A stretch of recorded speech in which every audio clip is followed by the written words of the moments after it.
Bonsoir Emmanuel, bonsoir à tous. Alors pour la Russie, la guerre de demain se joue dès aujourd'hui, notamment dans les écoles. Oui, d'après l'agence de presse russe TASS, dès la rentrée du 1er septembre, les programmes des écoles russes changent. Moscou y ajoute des cours consacrés aux valeurs de la Russie. Sa souveraineté, sa sécurité, ses valeurs, je cite, spirituelles et morales traditionnelles. Et ses ennemis, les élèves chanteront l'hymne russe tous les matins, hisseront le drapeau. Dans chaque école, il y aura, écoutez bien, un conseiller pédagogique pour parler de politique aux enfants. Les manuels d'histoire intégreront les républiques autoproclamées de Donetsk et de Louhansk dans la Russie, alors que l'Ukraine disparaîtra. Et on précise aussi que tout ce qui ne fait pas honneur à la Russie disparaît aussi. Bref, tout est pensé dans ces programmes scolaires pour qu'ils collent au programme militaire et au nouveau récit national du Kremlin. Et puis on a déjà évoqué ici ces programmes télévisés de propagande et ces dessins animés à destination des enfants russes. Et bien là, avec les écoles, c'est une étape de plus et elle est évidemment beaucoup plus officielle. Vous nous dites qu'il y a également de moins en moins d'alternatives pour contourner la propagande officielle.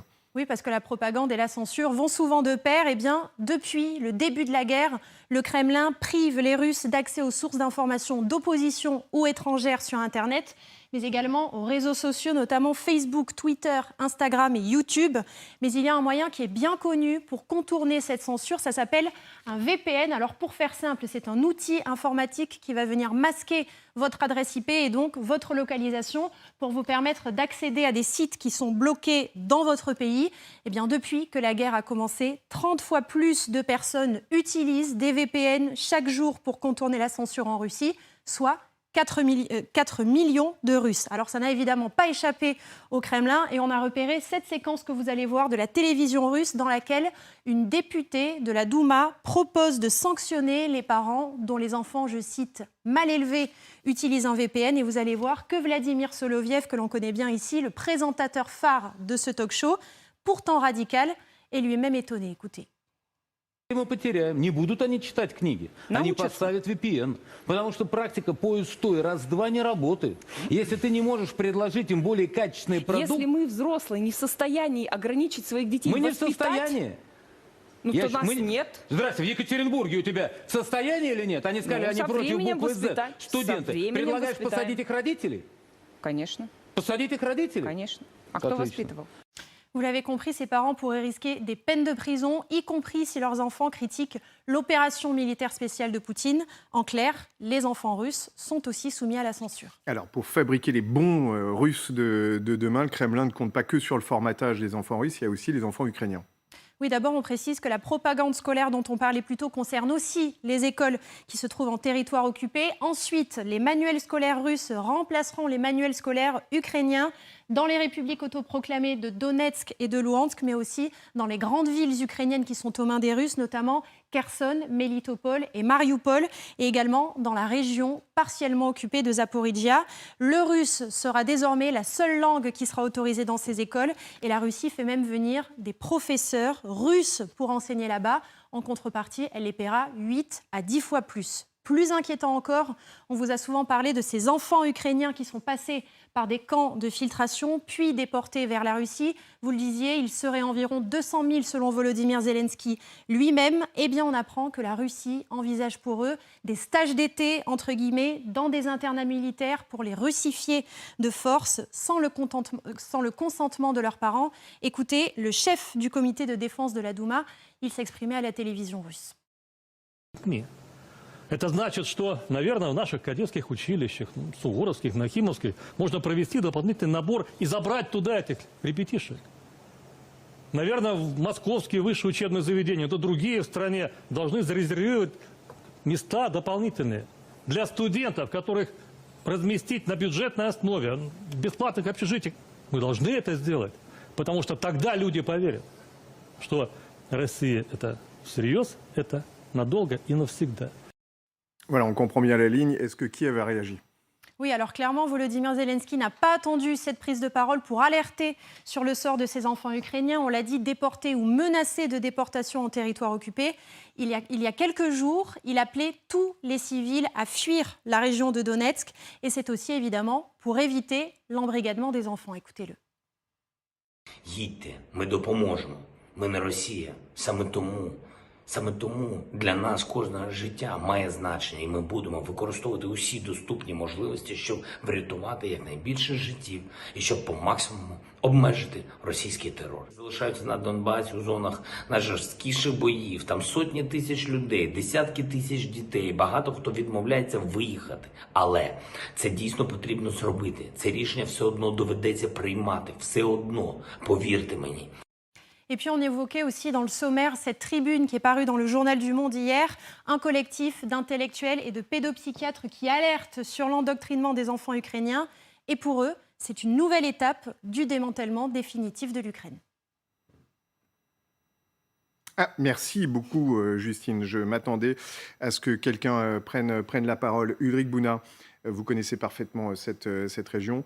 C'est inquiétant, notamment la tribune dont on parle, qui parle d'1 900 000 Ukrainiens qui ont été déplacés de force, environ 200 à 300 000 enfants. C'est extrêmement compliqué et vraiment une politique de russification totale, en les envoyant d'ailleurs le plus loin possible derrière, loin des lignes ukrainiennes. Alors effectivement, donc, la population civile qui a été forcée de quitter les zones prises par les forces russes, que ce soit à Mariupol, même dans les zones qui étaient déjà plus ou moins séparatistes, où il y a eu aussi des déplacements forcés juste au début de la guerre.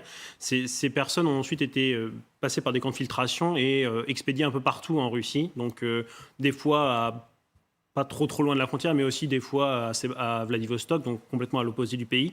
Et effectivement, de façon plus globale, effectivement, la Russie cherche à russifier, pour le coup, toutes les zones qu'elle a sous sa mainmise actuellement en Ukraine via soit les autorités séparatistes dans les régions de Luhansk et Donetsk, ou alors via des structures qui ont été mises en place très récemment sur les zones qui sont au sud, des structures civilo-militaires avec énormément de Russes pour justement préparer une éventuelle annexion. Et on le voit sur ces images, des départs très importants de cette oblast de Donetsk, Robert Ménard, puisque Zelensky a appelé la population civile, ceux qui restent, à partir et à venir du côté complètement sécurisé par les Ukrainiens. Ça va renforcer cette polarisation. Dans le fond, c'est un petit peu aussi ce que cherche Vladimir Poutine, non ? Je ne sais pas ce qu'il cherche, c'est ce que ça fait froid dans le dos quand même, ce qu'on vient d'entendre là. Je dis, attendez, c'est vrai que les comparaisons historiques, il faut s'en méfier et tout, mais quand même, je suppose que nous tous, ça nous rappelle quand même des politiques de l'entre-deux-guerres où on nazifiait un certain nombre de gens. Je ne dis pas que c'est la même chose, c'est pour ça que je fais attention, mais quand même, sur les gosses, sur les programmes, sur la langue, sur la séparation avec leur famille et tout, moi j'en suis sidéré, honnêtement. J'ai l'impression, chaque fois que les semaines passent et que je viens ici chez vous, j'ai l'impression que chaque fois on découvre un certain nombre de pratiques de M. Poutine qui sont effrayantes. Et attendez, moi, contrairement à vous, moi je fais de la politique et je me dis, face à ça, il y a quand même encore des gens qui finissent par lui trouver des excuses quand même, où on nous explique qu'au fond, s'il a été obligé de faire, il aurait été obligé de faire la guerre pour défendre son espèce d'espace vital. Là aussi, quel drôle de concept. Je veux dire, attendez, on a une responsabilité. On ne peut pas voir ça. Je sais bien, il y a toujours les pétitions et tout ça, toujours on dit ça ne sert à rien et tout. Mais quand même, on ne peut pas voir ça, continuer à trouver des excuses à M. Poutine, ou expliquer que quand même... il faudrait vous parlez de qui en l'espèce de certains camps politiques Oui, mais attendez, mais même des gens proches de moi qui nous expliquent que quand même, il faudrait trouver un moyen de ne pas trop le choquer, peut-être de ne pas trop prendre de sanctions, tout ça parce que... C'est allusion à Marine Le Pen. Mais oui, parce que tout ça, ça se traduirait par des conséquences pour nous tous. Enfin, nous tous pas ici, mais les gens... C'est vrai que ça a des conséquences pour les gens qui ont le moins d'argent dans ce pays. Mais en même temps, à un moment donné, il y a la morale. Qu'est-ce que tu fais par rapport à ça ? Qu'est-ce que tu fais ? Tu dis, ah oui, il ne faudrait pas que le prix de l'essence continue à augmenter. Enfin, je ne sais pas, là encore, je ne fais pas de comparaison, mais moi j'ai entendu des gens qui me disaient, 50 ans après, vous savez, regardez, les nazis quand même, ils ont construit le plus beau réseau autoroutier. Vous ne l'avez pas entendu ça ? Je ne suis pas le seul à l'avoir entendu et tout. Je veux dire, il y a quelque chose de ça, il y a de la lâcheté.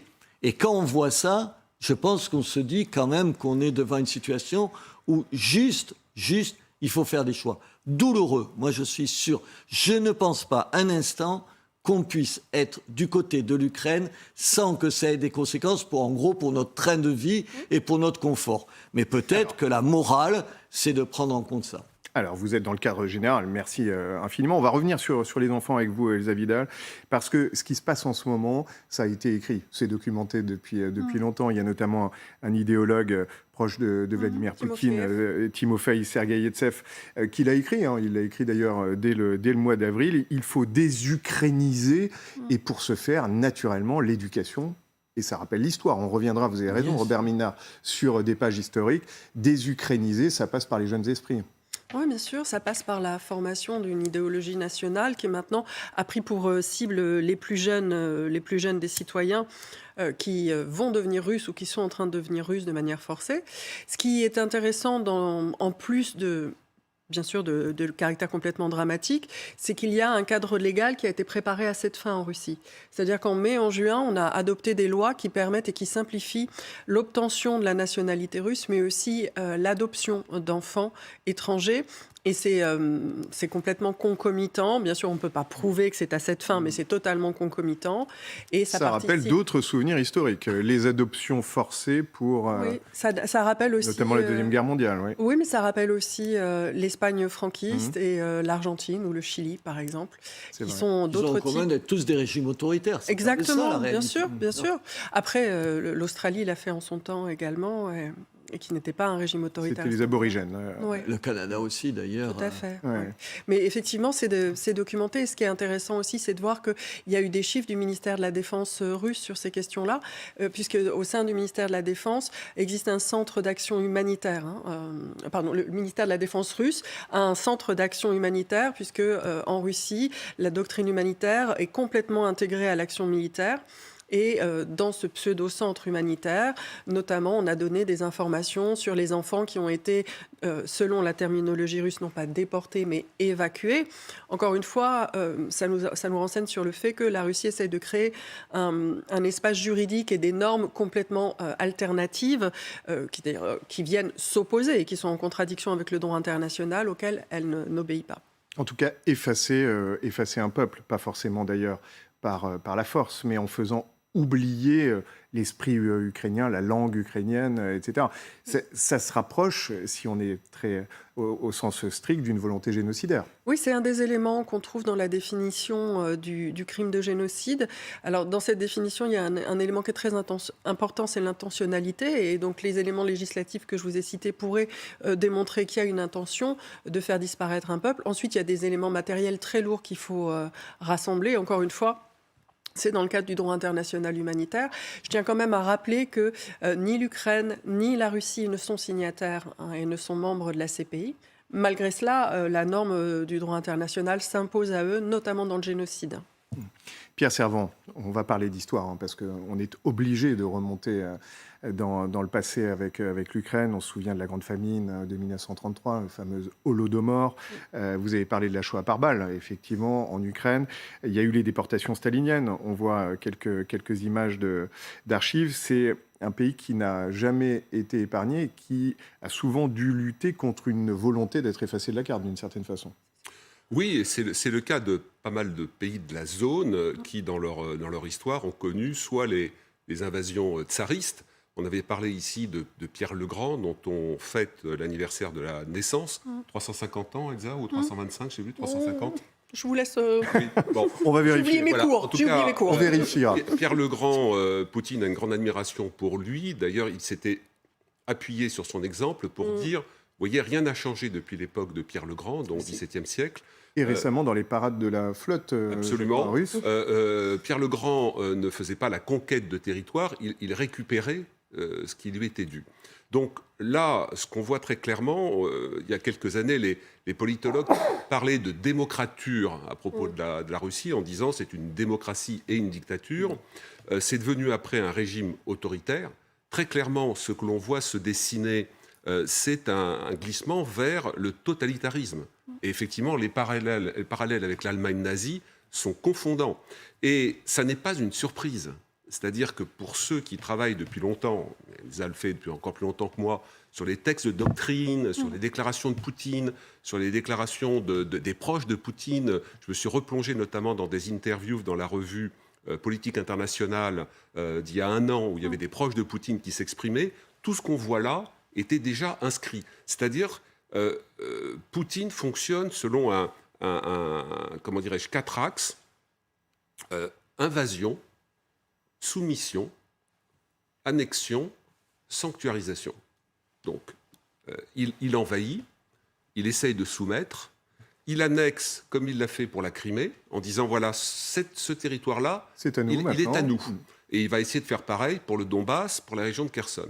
Et sanctuariser, ça veut dire quoi? Ça veut dire qu'il dit après, vous ne pourrez jamais reprendre ces territoires, d'une part parce qu'on conduit ces politiques qu'on vient de voir, c'est-à-dire qu'on russifie, on fait du lavage de cerveau, et là, ça rappelle toutes les dictatures, tous les systèmes dictatoriaux les plus épouvantables.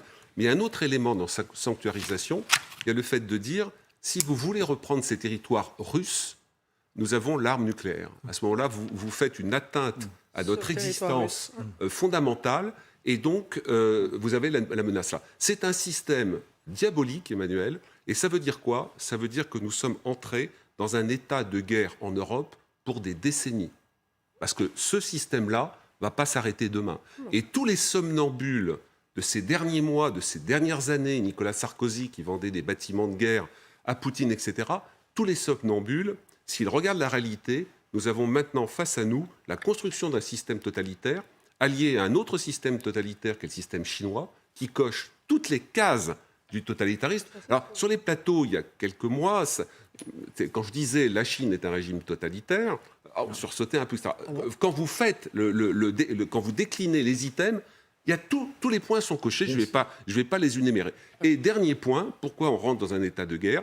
Eh bien parce que cette politique-là fait saliver un certain nombre de peuples, de chefs d'État ou de responsables politiques, y compris en France, depuis longtemps, qui se disent « Waouh, ça c'est quand même vachement bien ». Robert Ménard. Oui, je voudrais juste ajouter, parce que comme je ne suis pas du tout un spécialiste, comme vous tous, de ces questions-là, je me garde bien de rentrer dans les détails où j'en suis incapable. Et je refais un tout petit peu de politique, pardon. Alors que vous venez d'expliquer ça, et on comprend qu'un certain nombre d'États voisins de la Russie se méfient, n'ont pas envie de vivre le même drame que l'Ukraine. Vous savez que hier soir, le Parlement votait pour dire si oui ou non on était d'accord pour recevoir dans l'OTAN la Finlande et la Suède, ce qui me semble le minimum qu'on puisse faire. Je vous rappelle quand même le vote est passé. Oui, la France insoumise a voté contre l'accueil de ces deux pays et le Rassemblement national, bonjour le courage, s'est abstenu.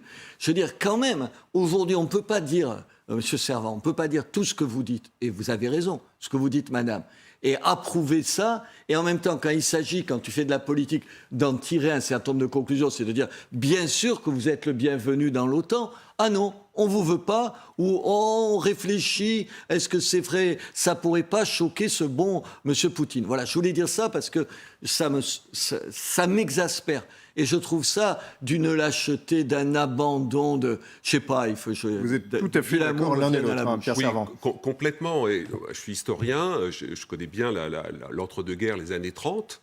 Vous aviez ce discours vis-à-vis d'Hitler. Il ne faut pas le provoquer. Vous savez qu'en 1939, les Polonais ne mobilisent pas, les Polonais qui sont très proches des Français ne mobilisent pas, alors que visiblement les bruits de bottes sont déjà là, pour ne pas vexer M. Hitler. Il ne faut pas lui faire de la peine. On abandonne les Sudètes, c'est-à-dire une partie d'un État souverain, la Tchécoslovaquie, qu'on donne en pâture à Hitler, parce qu'il ne faut pas le fâcher. C'est fascinant. Et les mêmes discours qu'on a aujourd'hui, l'histoire, justement, les historiens, je suis historien, ne disent pas l'histoire se répète. Ce n'est pas une mécanique mais le parfum, la proximité est incroyable. Et je crois que ça donne la température d'une bascule historique. Et Robert Ménard dit très juste, tout ça nous pose des questions à chacun d'entre nous. Pas simplement nous en plateau. Les citoyens européens, les citoyens du monde qui sont attachés à un certain nombre de valeurs ne peuvent pas regarder ça, cet abrigadement d'enfants qui vont être complètement lobotomisés.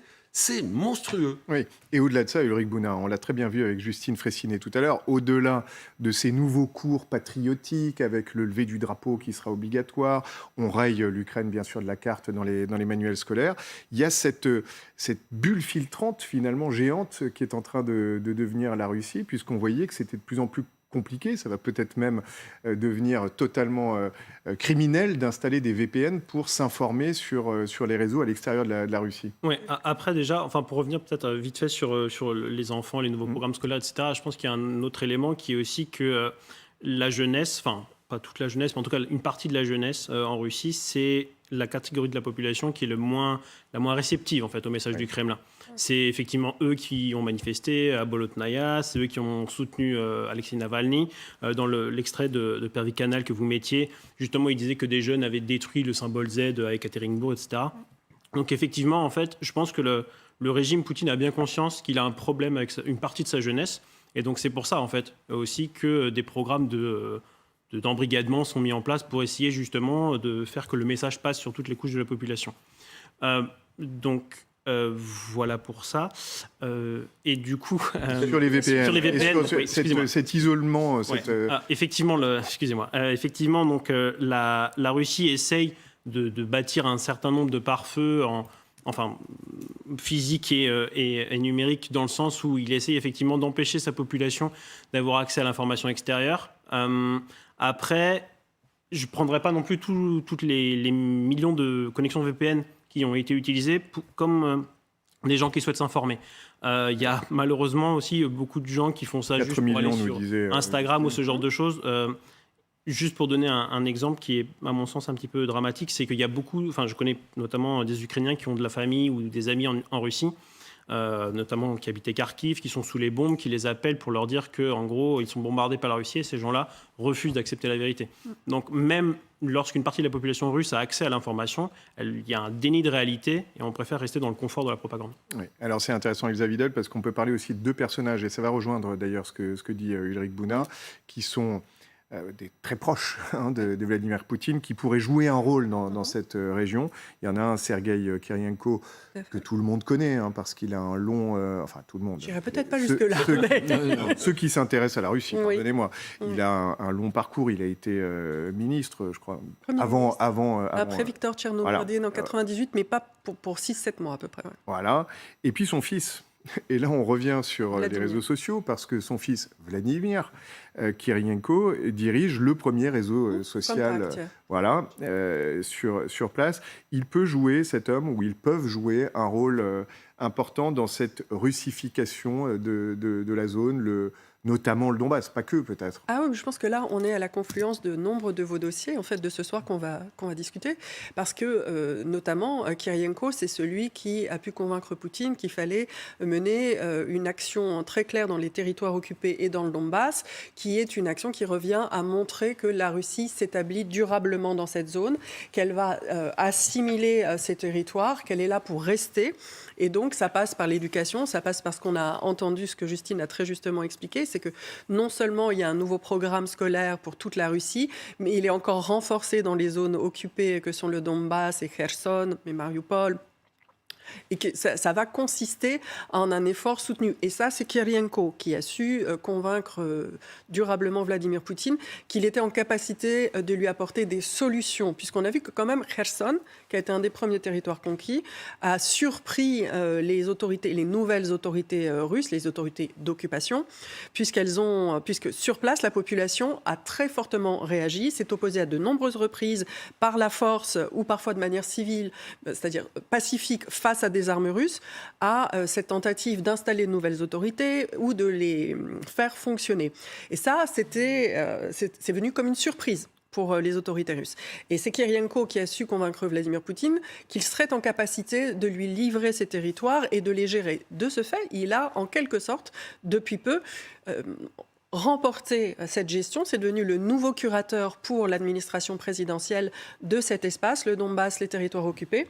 Et ce qui est intéressant et qu'on ne peut pas confirmer encore. Proconsul, oui. Gauleiter, on appelait ça les Allemands appelaient ça des Gauleiter. Oui, mais en Russie, on dit plutôt curateur. Et c'est intéressant puisqu'il y a la notion d'empire derrière. Oui, quand on nomme un curateur, c'est qu'on élargit son empire. Oui, mais c'est surtout qu'en fait, il y a quand même plusieurs réseaux qui circulent et qui fonctionnent en Russie. Il y a un niveau local, un niveau régional et un niveau fédéral. Là, ça veut dire que c'est l'interlocuteur principal de Vladimir Poutine sur ces questions-là. C'est lui qui gère le territoire. Et c'est un territoire, un périmètre qu'il a volé à un autre interlocuteur préféré de Vladimir Poutine, qui est cosaque et qui gérait les affaires étrangères. Ce qui est intéressant dans cette nomination, c'est notamment qu'il est responsable, ce Kirienko, d'affaires intérieures. Donc on pourrait peut-être en déduire que la finalité est d'assimiler ces territoires au territoire russe. Oui. Et quant à son fils, il est en très très bonne position pour faciliter la diffusion via le plus grand réseau social en Russie d'informations patriotiques ou d'informations qui soutiendront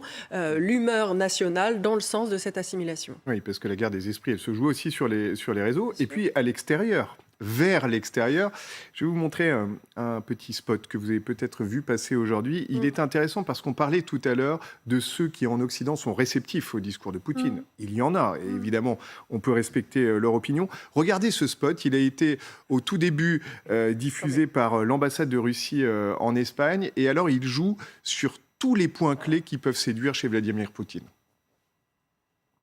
This is Russia. Delicious cuisine. Beautiful women. Cheap gas. Rich history. World-famous literature.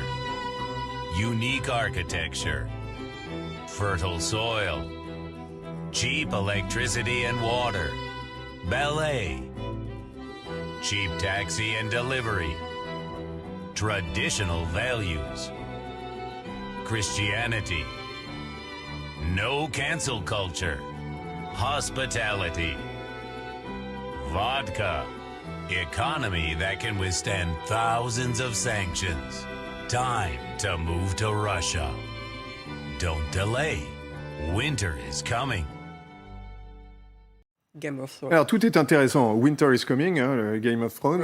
Évidemment, cette petite référence amusante, mais au-delà de ça, alors si on reprend la sémantique, Ulrich, vous la lisez parfaitement. Pas de cancel culture, christianisme, valeurs traditionnelles, alcool. Voilà, en fait, ça mélange d'une part un petit peu tous les clichés qu'on peut avoir sur la Russie avec les grands espaces, les femmes, etc. Effectivement, vous disiez que c'est des petites filles. Enfin, c'est assez hallucinant.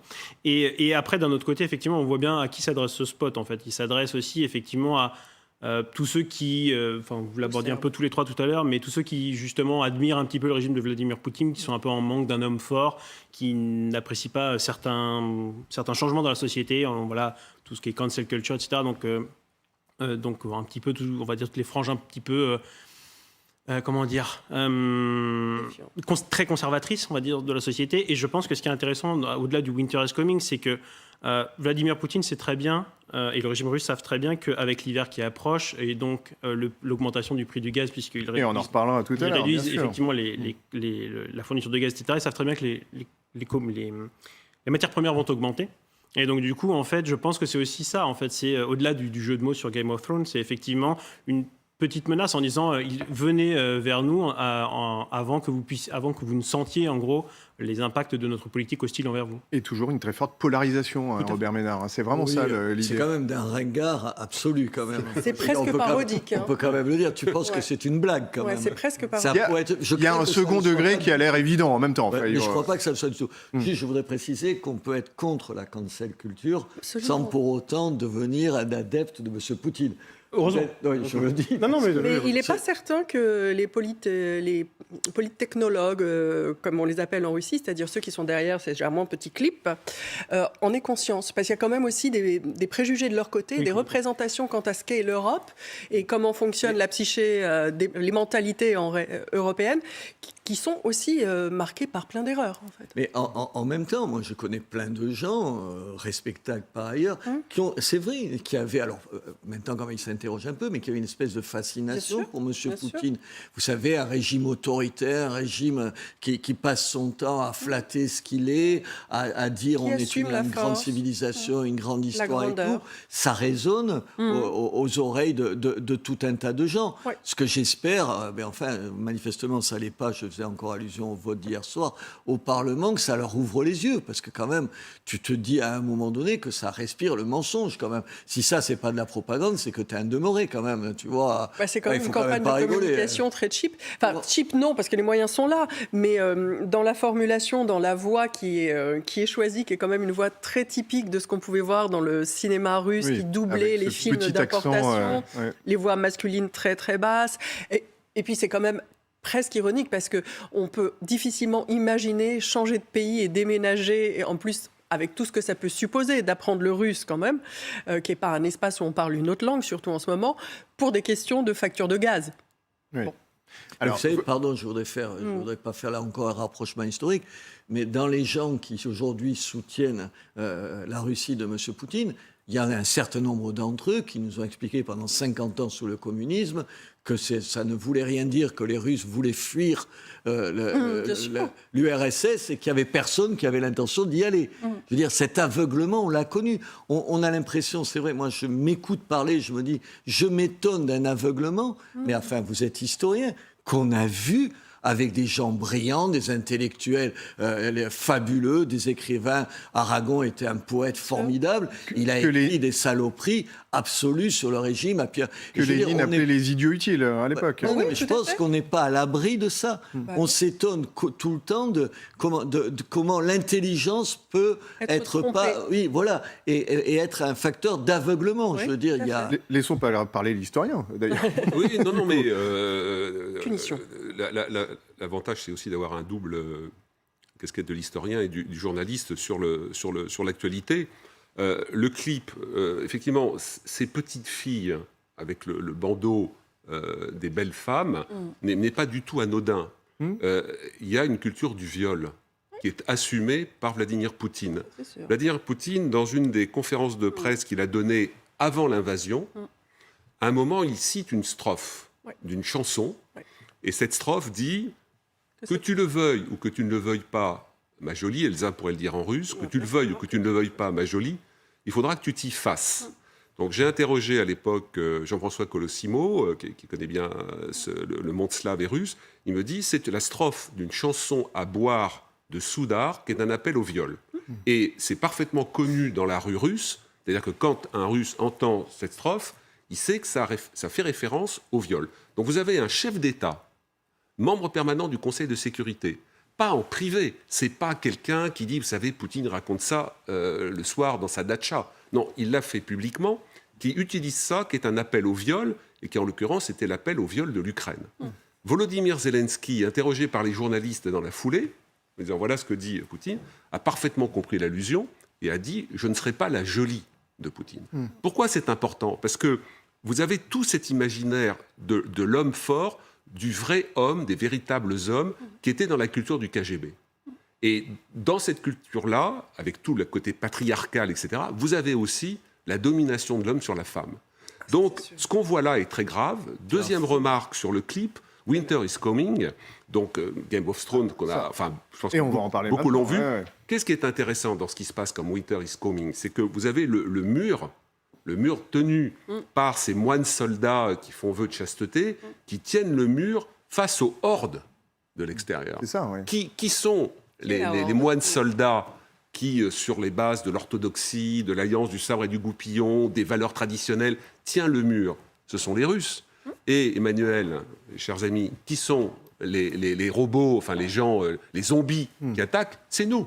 C'est nous. Donc c'est tout sauf anodin. Je le dis parce qu'effectivement, comme Robert Ménard, je suis sidéré de voir des intellectuels, des gens pertinents, etc., des partis politiques, continuer à naviguer dans cet aveuglement. Alors, l'histoire leur demandera des comptes. Vous serez intéressé d'apprendre que dans le clip, vous disiez, Elsa, tout à l'heure qu'il y avait des gros moyens, peut-être pas tant que ça, ou alors c'est un fait exprès, mais on peut presque le commenter, puisque une des jolies femmes qui apparaît, figurez-vous qu'elle est ukrainienne, ce qui a été repéré par certains journaux.